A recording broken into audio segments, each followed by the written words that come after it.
Today I'm going to be showing you an email autoresponder workflow that I built. Actually, there are two parts to this particular workflow. This is one here and this is another one here. And I'm going to explain the difference quickly.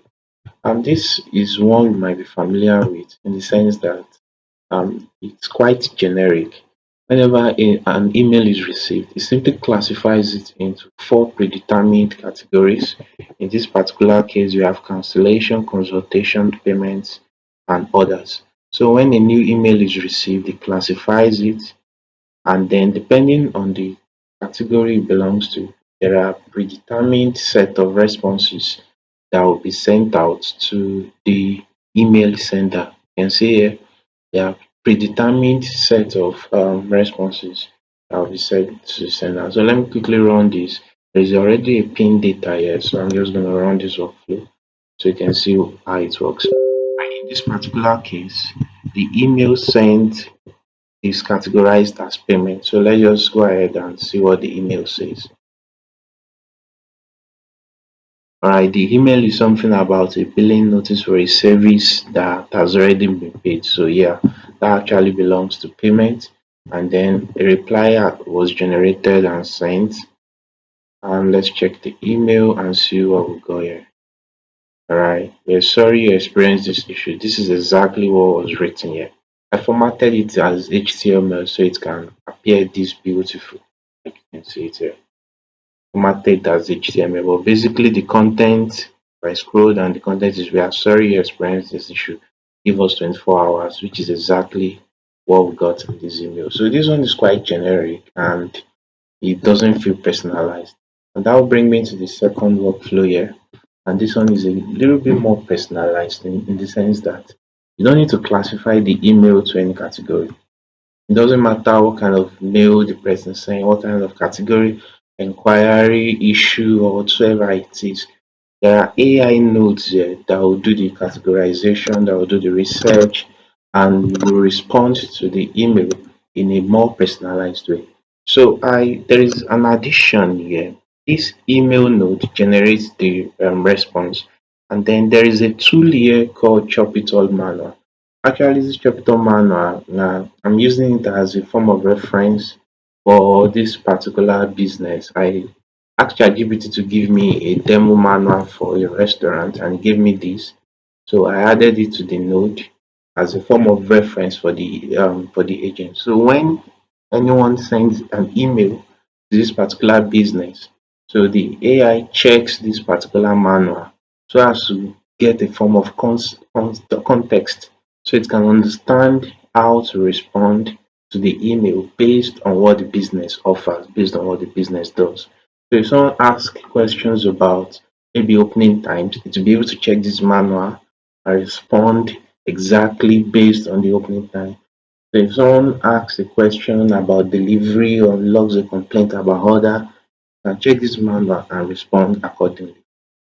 Alright, so I generated an example of a customer complaint.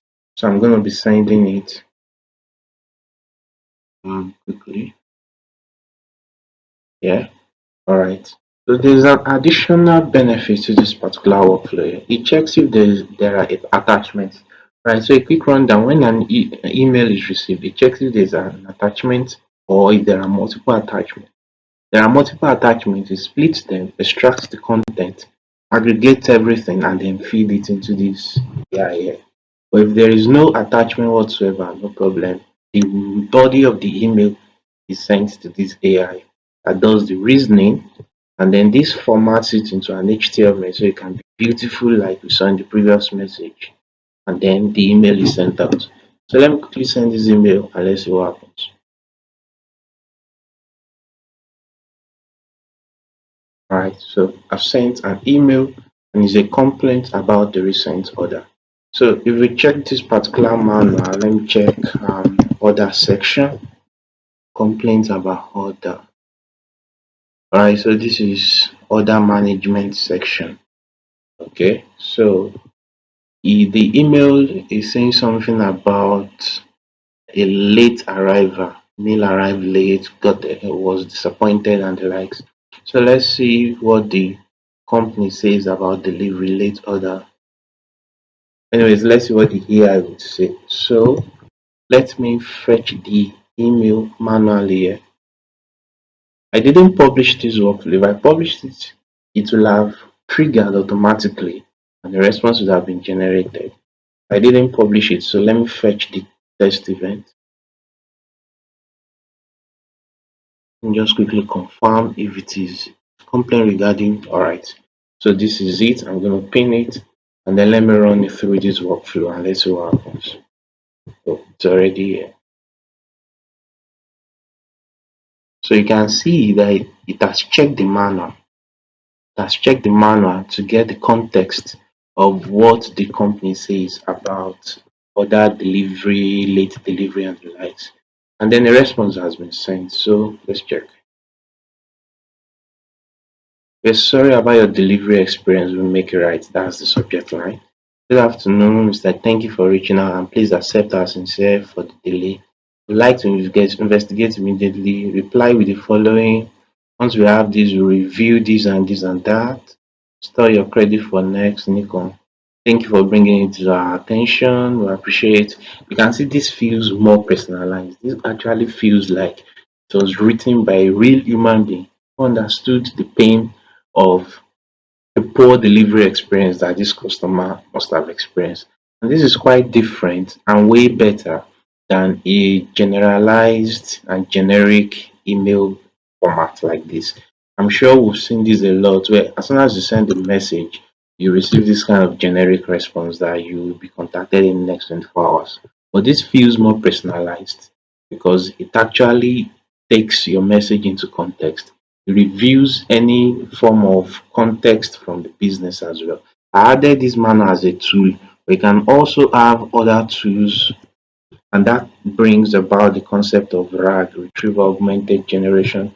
So you can have a lot of vector stores like Pinecone, where you've actually embedded your documents. So you can actually pull documents from your vector store embedding, but this is just a simple one with Google Docs, and we can see that it works brilliantly. So this workflow, like the previous one I've shared, is available. If you're interested in it, I can share the JSON with you. But please remember to like this video, comment if you have any insights, any questions about any node. Remember to subscribe and also share this video because you never can tell who would benefit from this kind of workflow. Alright, so this is a simple email autoresponder workflow. I will be uploading more videos in the coming days for different business processes. Please stay tuned, turn on your notification, and thanks for watching, guys.